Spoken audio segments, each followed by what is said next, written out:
Yeah. Okay. So, hi everyone. Yeah, my name is Artyom, and today I will speak about biotech, or even more broadly about life science and healthcare industry. I will just give you a brief overview from my experience, maybe some basic stuff about life science and healthcare in terms of market, a little bit about technology and fundamental terms, just to remind you what's DNA, proteins, etc. We'll speak a little bit about the market, how it's structured. Of course, we'll speak about AI. And more importantly, we'll have a practical session today. It will be like more workshop. So you'll have like 30 minutes, I guess, or even more to think about your own ideas, to do your market research based on your ideas, based on maybe your thoughts, as well as maybe some input from me, from the lecture part. But I urge you to make it more like a dialogue, because the reason is very simple. It's a very broad topic. If we speak about life science and healthcare, we need a lot of hours, and probably everybody has a different background in it. So I will suggest to ask questions. Maybe the best way will be to wait until I will run through the presentation, and then I will be happy to answer whatever you're interested in whenever I can answer it. So let's go through what I prepared for you today. So briefly about me, just to double check, do you see the second slide right now? The slide with me, correct? Yep. Yes, we see it. Okay, great. So, my current role is I'm head of life science and healthcare at Nebius. Nebius is a young but very already pretty big company, probably the biggest European headquartered cloud provider. So my journey was started with mathematics study. I was studied mathematics and mechanics in Moscow State University. Afterwards, I switched more to life science and healthcare. I co-founded several companies as well as participated in some research. It's more on bioinformatical side, so closer to life sciences, but a little bit of digital health as well, so closer to healthcare. Besides being co-founder, I also advised to several startups. So generally, I can understand the pain of founders, and I've been most of my adult life on the founder side in startups. So if you're a founder, I can understand your pain and problems in general. Yeah, but today I will focus more on the industry I'm have the biggest experience so far. So why life science and healthcare is important? One of the main reasons it's why it's important right now. It's a huge source of data, and around 1/3 of global data is generated by healthcare and life science. It's a big market in terms of revenue, and I'm not sure if everyone is familiar with the differences between life science and healthcare. So life sciences is more about research and not actually working with the patient. So actual biotechnology, pharmaceutical research and development, tools and services that used in labs and diagnostics. It's more life sciences part. Healthcare is more when you actually work with patients. It can be digital health and IT systems, can be medical device for actual patient diagnostics, and a lot of things connected with payments, almost fintech, let's say, insurance, payments, reimbursements, etc., etc. Both markets are pretty big, but healthcare is kind of bigger. but even life sciences can be estimated. Estimations are different, but are safe to say that it's more than $1.5 trillion, and healthcare market is like you can estimate it roughly for $9 or $10 trillion based on different research. So it's a huge opportunity in terms of money. If you speak about like more biotech pharma market, it generates most of the revenue of life science. So it's more than $1 billion revenue. And for example, if we compare it with the most expensive company in the world, with NVIDIA, and NVIDIA actually produce main chips and main resources, hardware for AI revolution, it's pretty big. I mean, like a lot of people, like everybody gets sick at one point of time or another. Everybody eat tablets, have some therapies, etc. It's a huge demand in the market. So yeah, it's like really big. The funny thing, let's say, or the interesting thing is that it's not as valued as it can be. So if you compare like how big is pharma market, in general, pharmaceutical industry, let's say 10 times bigger than NVIDIA, but combined market cap is smaller than NVIDIA market cap. So it's interesting observation. That only means that investors don't consider this industry is very like trending. It's not so hype, but there is an opportunity in that. If healthcare and life sciences, and today lecture will focus more on biotech and life sciences, if it will adopt more of AI, if it will be pioneer, it can have a chance to be successful in companies in that field as well. And when I was speaking about why life sciences is important, I was focusing more like on data, money, but there is another more important aspect that we can think about. Life sciences is actually saving lives. We can live longer, we can live better if we'll have better diagnostics, if we'll have better treatments for everyone. And that's where artificial intelligence can help a lot. So you probably know Anthropic. I believe you know Anthropic, and probably you know Dario Amodei, who's the co-founder and CEO of Anthropic. He's biophysicist by background, and in one of his essays, he mentions that his assumption that AI-enabled biology and medicine will change like the industry, how we see it.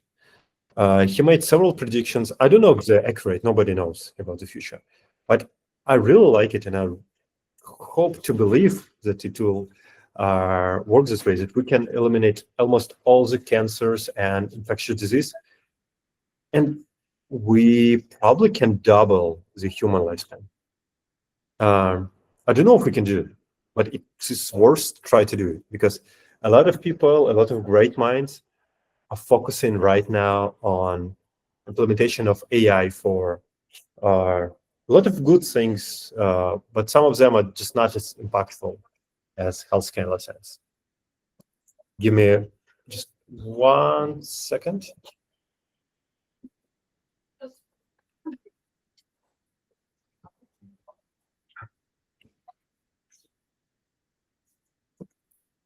Sorry. And if we're moving like to actual implementation in some foundational things of life sciences and biotechnology, I need to give you some inputs because I don't know your background. You can have different background. Some of you can be biologists, some of you can be computer scientists, or you can have some other background. So let's align here. Right now we live in post-genome era, as some of biologists say. When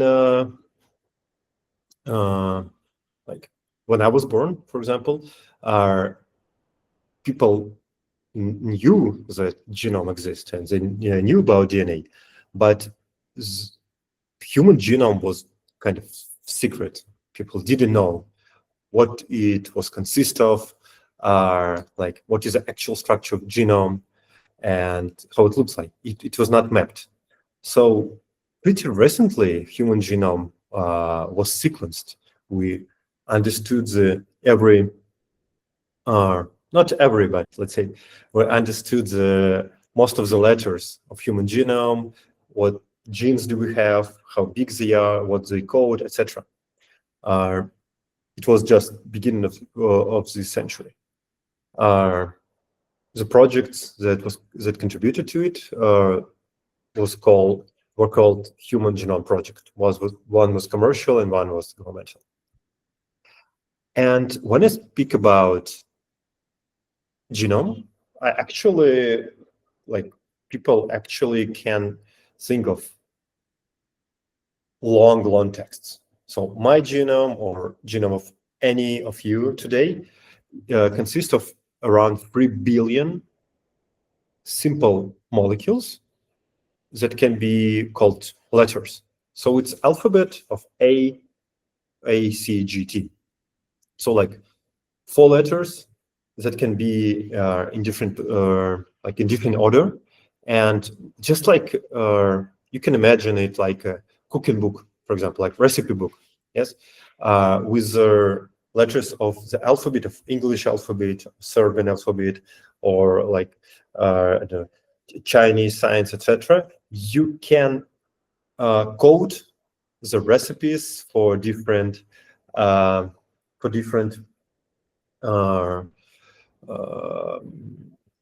food, yeah. But the same nature can do for different organisms. So every human, every bird, every animal is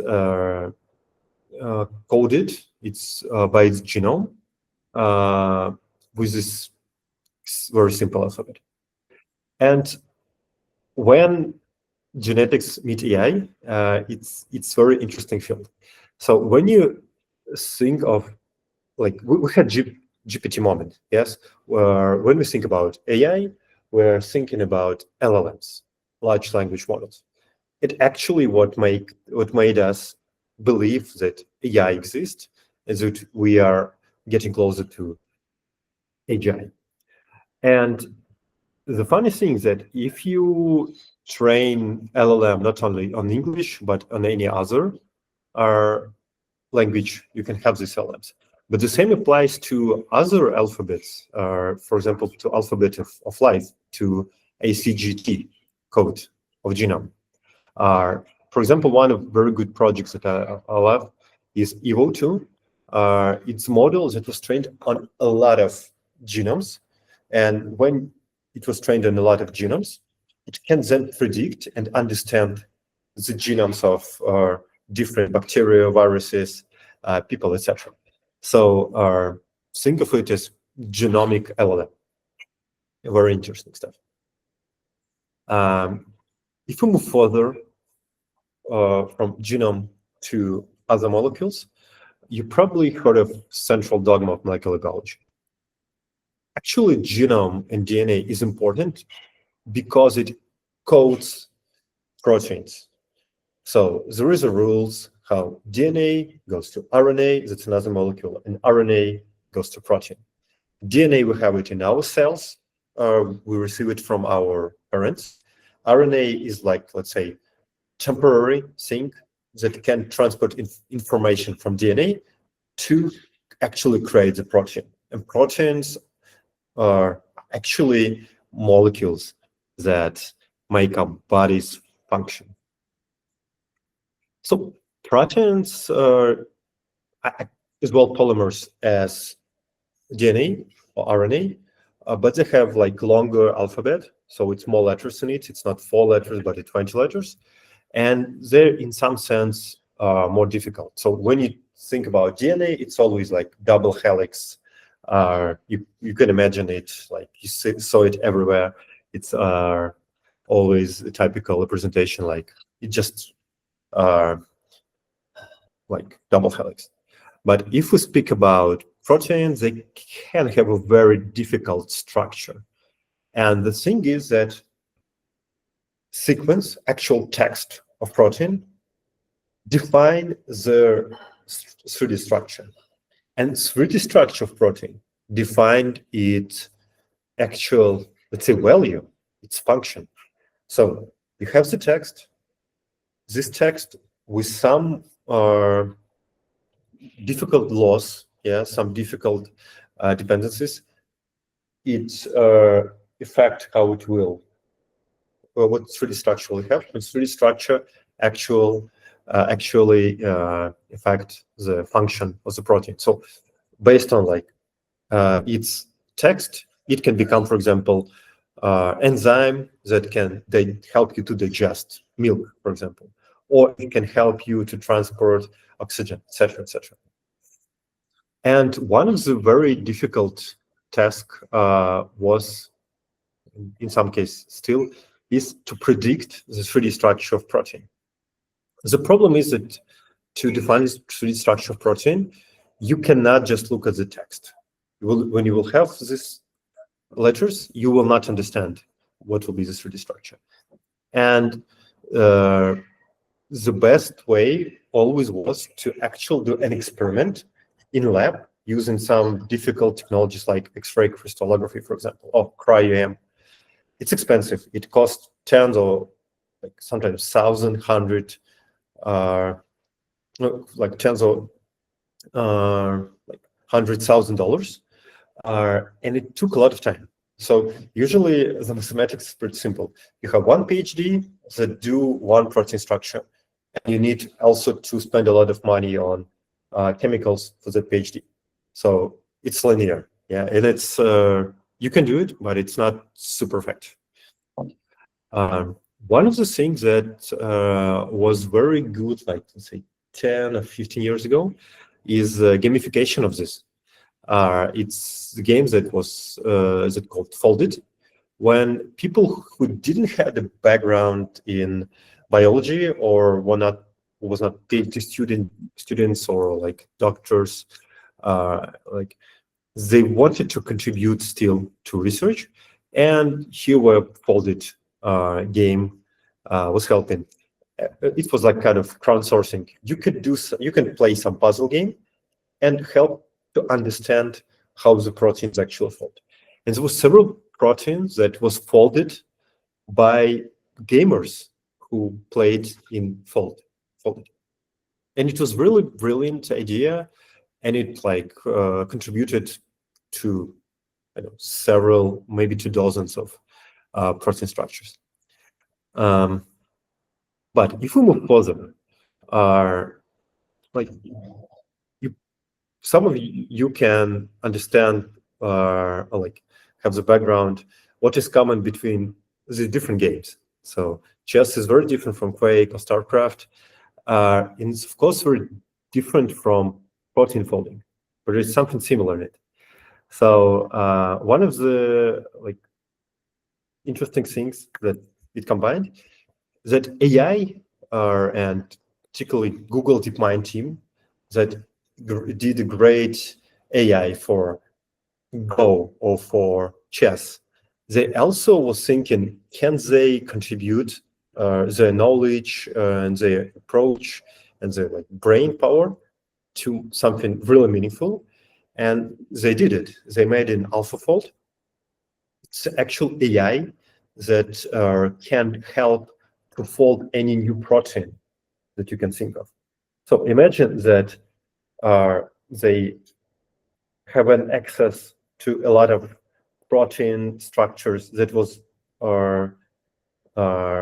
known based on lab research. They understand like basic fundamental like rules, how it works, and combined with AI, with like some new ideas, they understand how to predict the structure of every new protein based on the text. So right now with AlphaFold and a lot of like several similar tools right now, you can skip this thing. You don't need another PhD. You don't need to spend like $50,000 to make cryo-EM, for example. you just need to run pretty simple model, let's say AI model, and have a structure of protein that is of your interest. It's very interesting, and they Google DeepMind team, as well as David Baker, who also contributed to that field with his Rosetta and Rosetta Fold tool, they received Nobel Prize for that previous year. And it's also potentially an interesting business, because based on this AlphaFold development and invention, Google DeepMind spin-off Isomorphic Labs. That's a different company where Google is stakeholder, but they also received pretty big round of money, $600 million of external investment this year for development of new drug. And here we go to actual more life science cycle. So when we speak about biotech and life sciences more broadly, we usually speak about drug discovery and drug discovery and a little bit of drug development. So drug discovery is more about when you try to find a new drug, yes, and you do the first clinical studies for them. And I believe this will be a huge impact in that particular area. So when you talk, in very simple words, what you need to do is to understand what proteins, what targets are crucial in bodies for specific diseases. And then you need to understand how to influence on these particular targets to treat this disease. So when you understand target, when you understand what molecule can influence this target, you have actually a drug. But the problem is that this process sounds simple, but it's very difficult. And there are different estimations, but it's safe to say that companies spend more than $1 billion, more than $1 billion to deliver one drug to the market. It's crazy amount of money. It's super ineffective because you need to have a lot of ideas. What target should you use? What approaches should you use in terms of drug discovery? You need to do a lot of preclinical studies that are animal-based or cell culture-based or even computational-based, but still you need to do a lot of preclinical studies and then clinical studies, approval, etc., etc. The good thing is that on every step of this, AI can now help. And what I mentioned before, our genomic LLMs, it contributes to target identification. If we speak about drug discovery, things that are based on AlphaFold are similar models, or even more complex things right now, because AlphaFold and similar models, they're now more than just folding, but we not go deeply to that. But it's really contribute to drug discovery field. If we speak about clinical studies, usual LLMs contribute a lot to it. So when you use Gen AI or foundational models, you can actually make this life science, biotech in particular field much more effective. And there is, let's say, some optimism for that, and some investors are pretty positive. What I really like a lot that we saw some crazy rounds when companies, startups raised $1 billion money of seed investment with pitch deck. Of course, it's super great scientists, but yeah, it was interesting to see that in the last 3 years, let's say. But we have something, let's say, similar in biotech field as well. For example, Xara raised $1 billion of pre-seed and seed round at the same year. So we have some kind of mega rounds, and investors are pretty positive that AI can influence biotech field.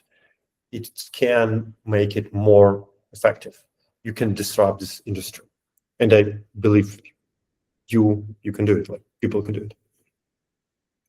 There is some impact in like later stages of life sciences, like clinical trials and real-world evidence. But as I mentioned, it's more like based on regular LLM when you actually have a lot of data combined from different sources. And we will not go deeply in all the use cases, all the segments of market, etc. But I will show you two different maps. So it's pretty good for your basic understanding what's going on in the field and how it can be segmented and what kind of players exist in that market. So this is not super fresh. I will show you much fresher, but different market map in the next slide. But still, it's kind of good segmentation. So you can have like life sciences that are segmented in drug discovery, clinical trials, and personalized medicine and genomics.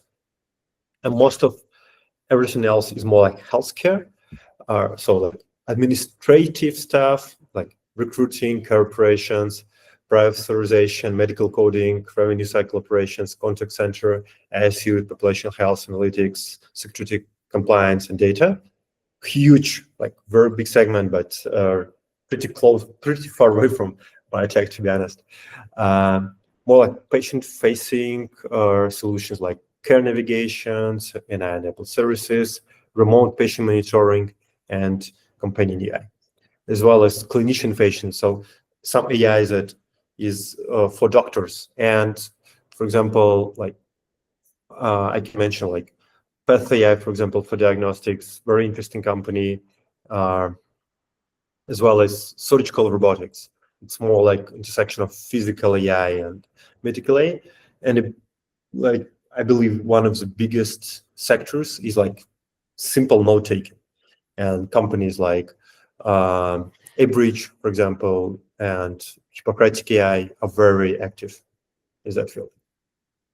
Another map, like kind of similar, but maybe a little bit simpler and more fresh, is also intersection of AI and healthcare and sciences.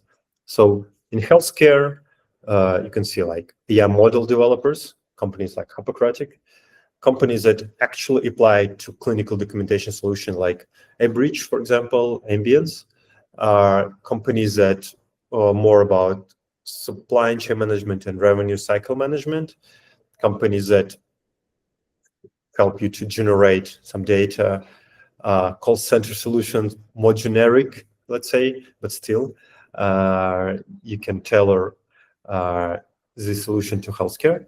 And radiology, and I might say like diagnostics or medical imaging.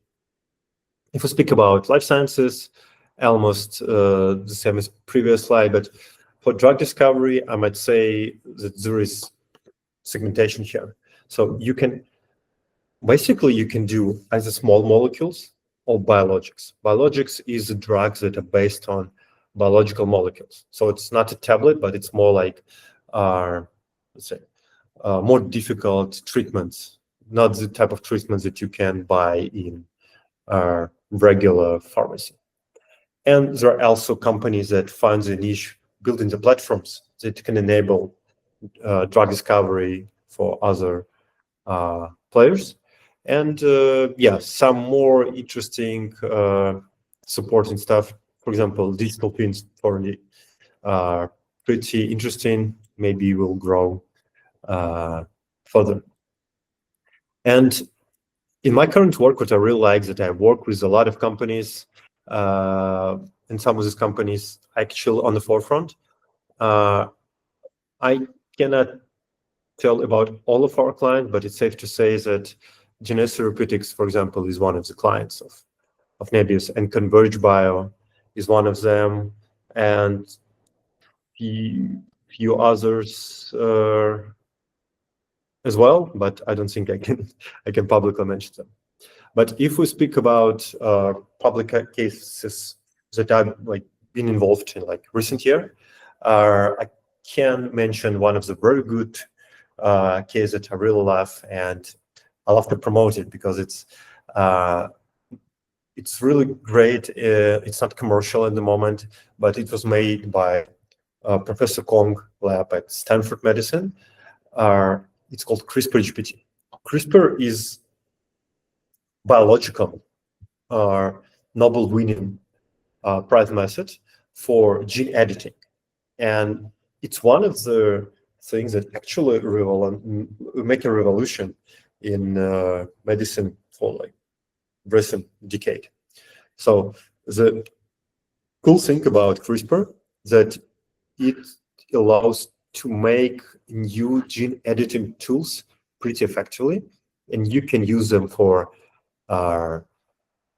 treating very difficult disease. It can be oncological diseases as well as inherited genetic disorders, as well as you can use it for improvement of future generation, even it's not ethical or does not like often used, but like it was done in past years. Like there was scandal about it because at least 2 people in this planet was born with CRISPR editing, and CRISPR-GPT is when this CRISPR technologies is combined with the AI, and AI allows biologists to actually produce new CRISPR chemicals, let's say CRISPR kits, much more effectively with higher accuracy and faster.